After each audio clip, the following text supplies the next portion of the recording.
Alright folks, here we are, the tail end of our 1 year anniversary. 1 year, holy crap. Episode 52, installment 52, whatever you will like to call it.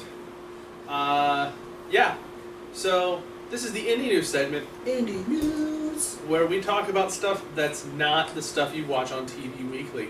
Or not the stuff that we've already talked about throughout the week. Or that stuff either.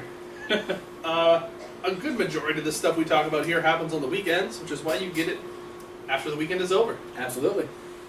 So we're going to kick things off with Global Force Wrestling. Yes, Jeff Jarrett's brand new... Six-sided ring? With neon green ropes. That should be fun to maybe watch. Yeah, they had their very first wrestling show in Jackson, Tennessee. It was in a... Go figure, Jeff Jarrett does a promotion in Tennessee. Go figure. It was in a baseball stadium. I'm not exactly sure which it was, but we do have a set of matches that happened. The Tate twins defeated the Best Friends. Sorry, I don't know. I know Chuck and Trent got back together. Yeah. So yeah, and unfortunately that was exciting enough for me. But unfortunately, they lost at Global Force Wrestling. Sanjay Dutt defeated Jamin Olivencia. That's a really weird name to say. Thea Trinidad defeated Lady Tapa.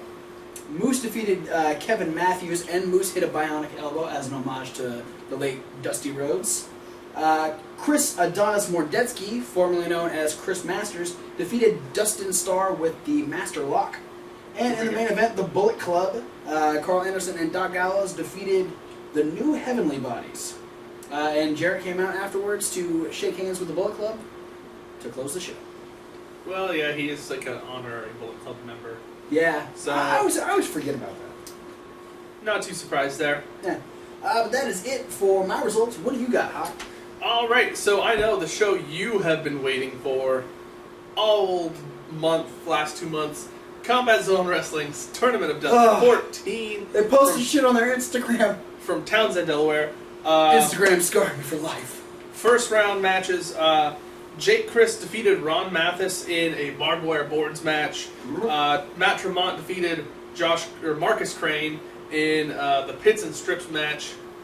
I saw them putting that shit together. There was literally like strips of tape on the ring with like thumbtacks and shit on them.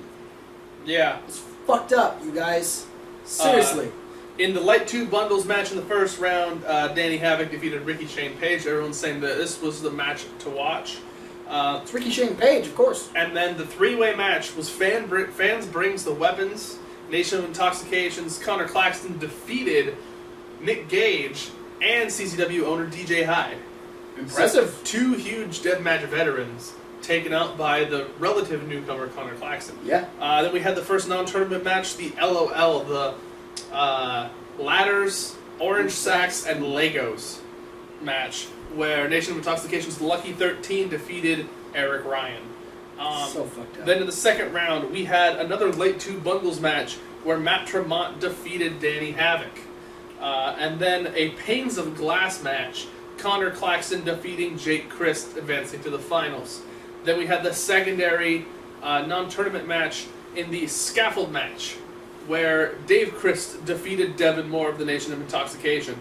And then in the finals, we had the no-rope, barbed wire, webs of death, and glass, and all sorts of other painful stuff, which basically, if you've ever seen a Tournament of Death, the finals is usually a accumulation of basically everything we haven't used, or everything that didn't get broken during the first 2 rounds match. It's fucked up. Go, just follow Combat Zone Wrestling on Instagram. They have a picture, and they can't even describe what it is.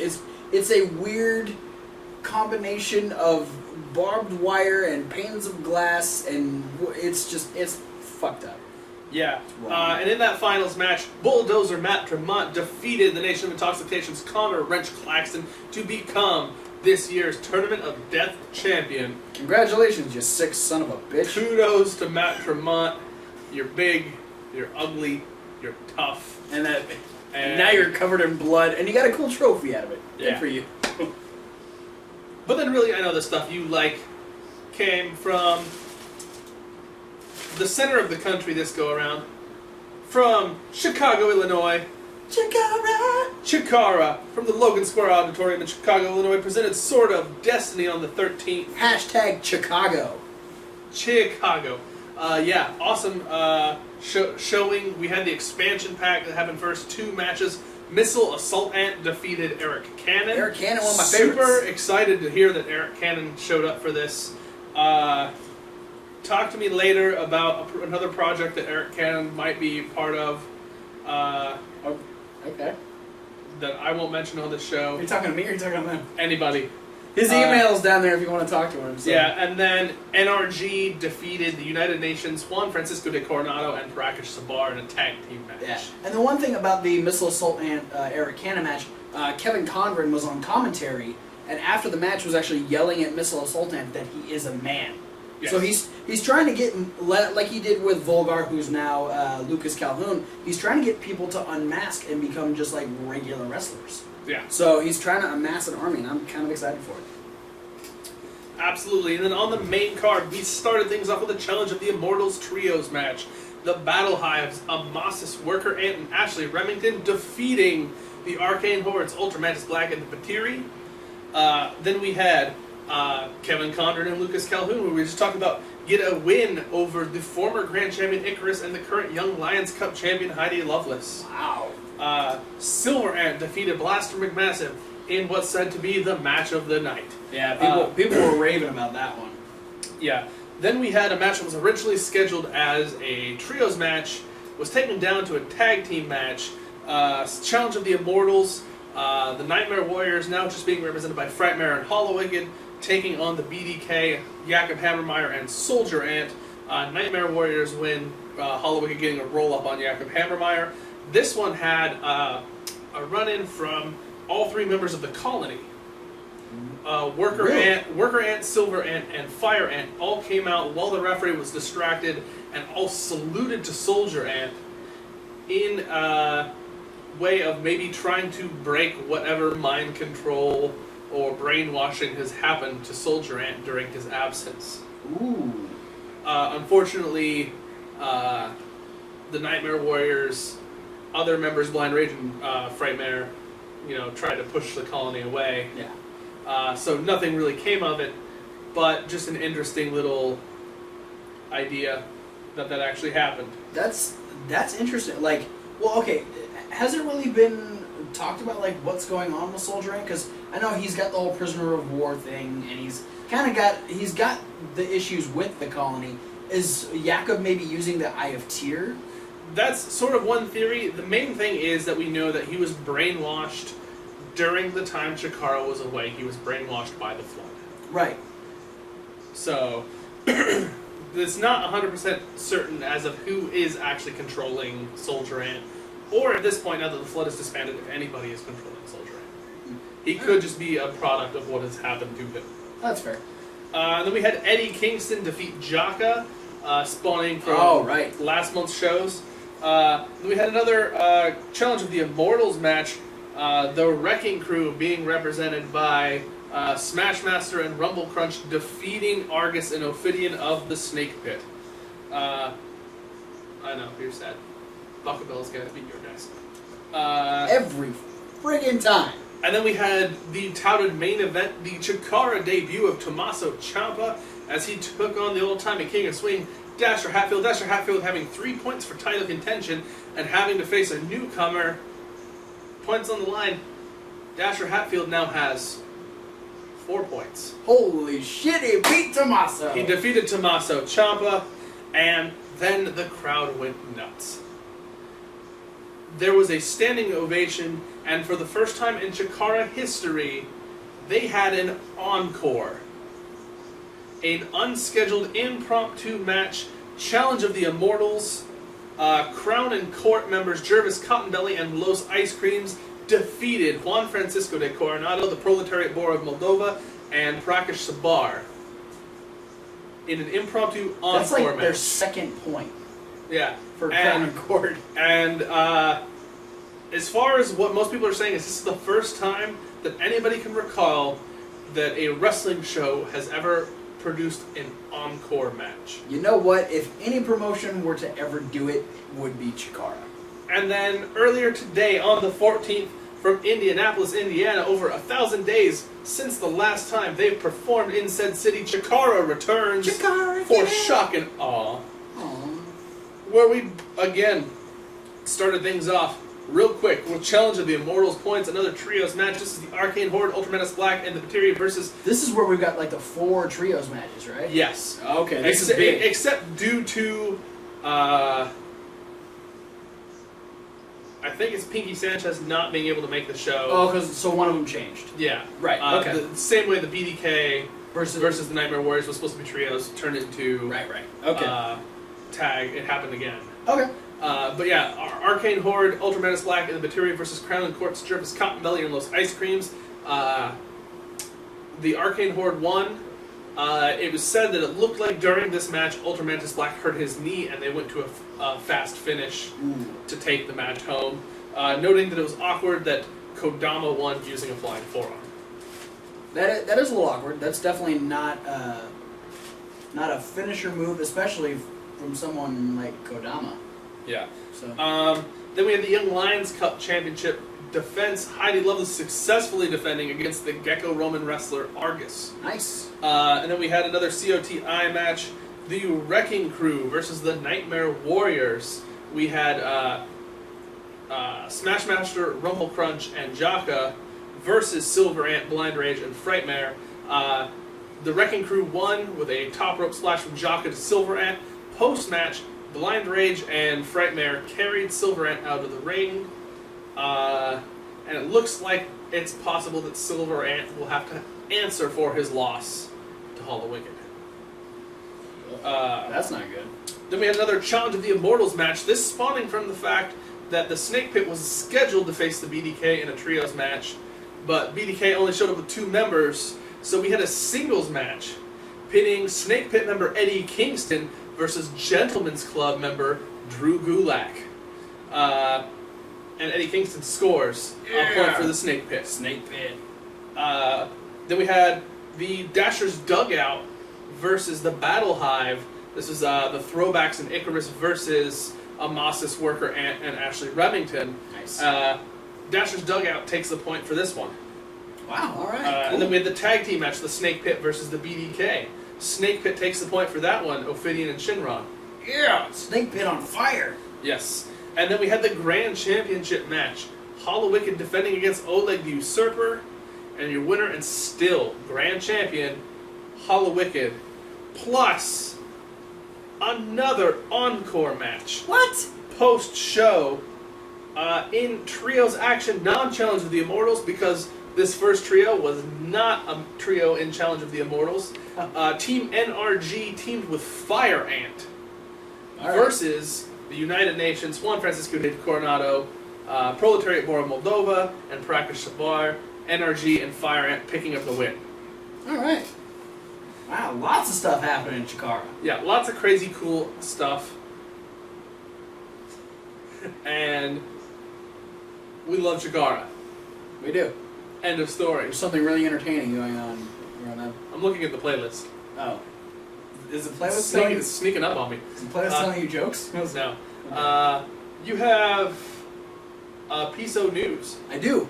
Regarding the toy line. Yeah. So we've been talking about the independent wrestling toy line. Yeah, so we've talked about the independent wrestlers that are getting their action figures. We've got the Briscoes, we got Adam Cole, we got Kevin Steen, we got Joey Ryan, we got the Young Bucks, we have Cliff Compton, we have Brian Myers. Last week we talked about having New Jack, Jim Cornette, and Mikey Whipwreck, and this week we are adding Justin Credible.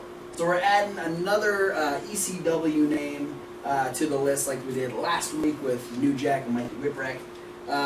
Still more to be named. There's still ones coming. I actually just listened to The Art of Wrestling with Colt Cabana. It had Brian Myers on it, and he's actually trying to convince Colt Cabana to sign a contract and get an action figure of himself. I wouldn't be surprised if Colt Cabana takes him up on this offer,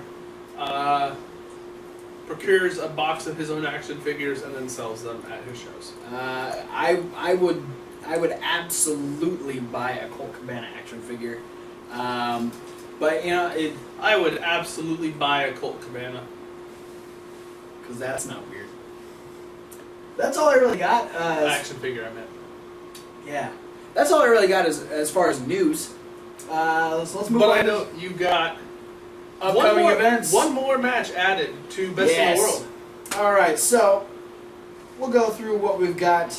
Well, I'll tell you about the brand new match that was added. We have Dalton Castle taking on Silas Young. That is a brand new match added to Best of the World, which will be next Saturday on the 19th, or this Saturday on the 19th, however you want to say it. But on top of that, we've got Red Dragon getting their rematch for the tag team titles. Anything goes match. Anything goes. We got Mark Briscoe taking on Donovan Dijak. Banana Hands versus Chicken versus the Sussex County Chicken versus Banana Hands the Ostrich. Oh, it gets weird. It gets weirder every week. We have Matt Sydal and ACH taking on BJ Whitmer and Adam Page, the Decade. We have 6-man tag team action where the Kingdom, Adam Cole, Mike Bennett, and Matt Taven take on the Bullet Club's AJ Styles and the Young Bucks.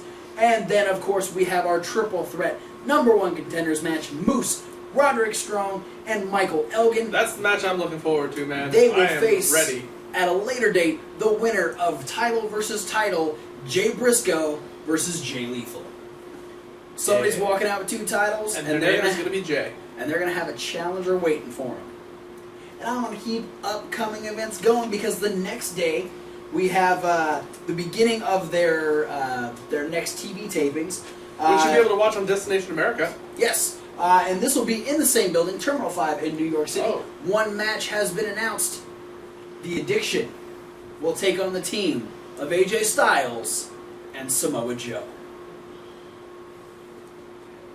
It's TNA in Ring of Honor. Yeah. Daniels and Kazarian versus Styles and Joe. Yeah. Total non-stop honor. What the? That comes from the playlist? Yeah. Thanks, playlist. You put up videos for a year and your playlist does cool shit like that. Yeah, no, that's kind of exciting news. Yeah, I mean that's a big announcement for Ring of Honor right there. I mean, granted, will the Addiction be tag team champions going in? Will they add the stipulation that it's for the tag team titles? But still, AJ Styles and Samoa Joe. I'm interested in seeing how well Joe and Styles are going to mesh together because of the fact that Styles is the leader of the Bullet Club and isn't always on the up and up. That's true. But, you know, on the same token, Samoa Joe's not exactly like, he just kind of does what he does. He likes to hurt people. Yeah. He's Samoa's submission machine. Let him do what the fuck he wants. And by the way, Best in the World is live on pay-per-view. Yeah, it's not an iPay-per-view. So check your local cable or satellite provider. Local. With a G. I put a little right angle at the end of my C. Yeah. And, yeah, I do that from time to time. Check your cable or satellite provider to see if you can purchase Best in the World and watch it. I know we are going to watch it probably illegally. Shut up, don't say that. You know what? We're going to watch it illegally. Besides that, though, also on the 19th, AAW brings us The Killers Among Us. No extra matches yet to be announced, so we still know Ohio is for Killers defending the tag belts against the Monster Mafia, Christian Faith defending the Heritage Championship against Lewis Linden, the rematch between Chris Sabin and Johnny Gargano, and the match between Eddie Kingston and Tommaso Ciampa. Nice. Also, on the 10th of July, the show we cannot tout enough about, AIW's Absolution X. We're so excited. We got stuff. We've got the Iron Curtain in 8-man tag action against Joshua Singh, Kaplan, Frankie Flynn, and Brian Carson. We've got the 6-man the six-pack challenge. The six-way scramble thing. Yeah, with Chris Sabin and Suicidal Six-Way. Tyler Thomas, Cedric Alexander, Candice LeRae, Flip Kendrick, and Lewis Linden. That's gonna be a good match. Davey Vega defends the Intense Championship against BJ Whitmer. To Infinity defend the tag titles against Hot Sauce Entertainment. we've got Veda Scott versus Athena. Tim Donst returning to the ring only after less than half a year. That still blows my mind. Jinx. It's crazy. A guy who, like, 5 months ago was being told by his doctors he's not going to wrestle ever again. And what day is this? The 10th of July. Can I add something to that? Because on July 11th, at the ECW Arena, Tim Donst will face Joe Gacy for the Combat Zone Wired title. Yes, that was the match that Tim Donst was supposed to have, making his debut for Combat Zone Wrestling. So he gets his match like 7 months later. Yeah. That's impressive. Also, we've got the 10-man Cleveland street fight. The match everybody's talking about. Johnny Gargano, Alex Daniels, Josh Prohibition, and the Young Bucks take on Dudes on TV. Ethan Carter III, DJ Z, Raymond Rowe, Matt Cross, and yes, it has been confirmed, Samoa Joe. Hell yeah. And in the main event, we've got the Absolute Championship on the line. Josh Alexander from the Monster Mafia defends the championship against Ricky Shane Page. Does RSP have Josh Alexander's number? A lot of people seem to think so. So keep your eyes open for Absolution 10. Should be a great show. Looking forward to seeing it. One more show to add.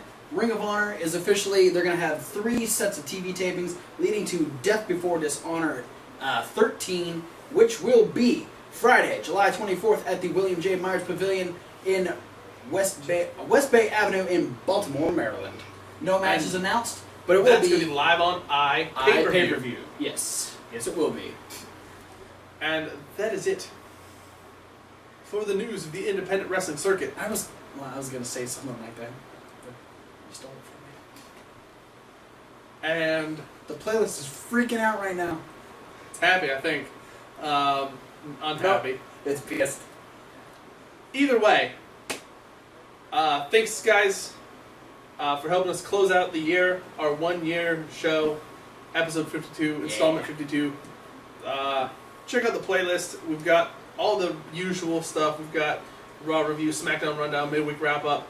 We've got our year in review video that just went up. That was fun. And we got... Talk about some of our favorite stuff over the course of our year, not the year, but our year. And then the predictions for Money in the Bank. Yep, that is up as well. And, like, favorite, subscribe. Do all those things, the buttons, the links. That stuff. To Facebook, Tumblr, Twitter, Instagram, Reddit, and the emails. All them emails. And check it out. Episode 53. Right around the corner. Yeah, we're going to hit you strong. We're going to come out of the gates fast and strong with our Money in the Bank review. Hell yeah. And you can count on that. Take it to the bank. Too sweet. We'll see you guys next week.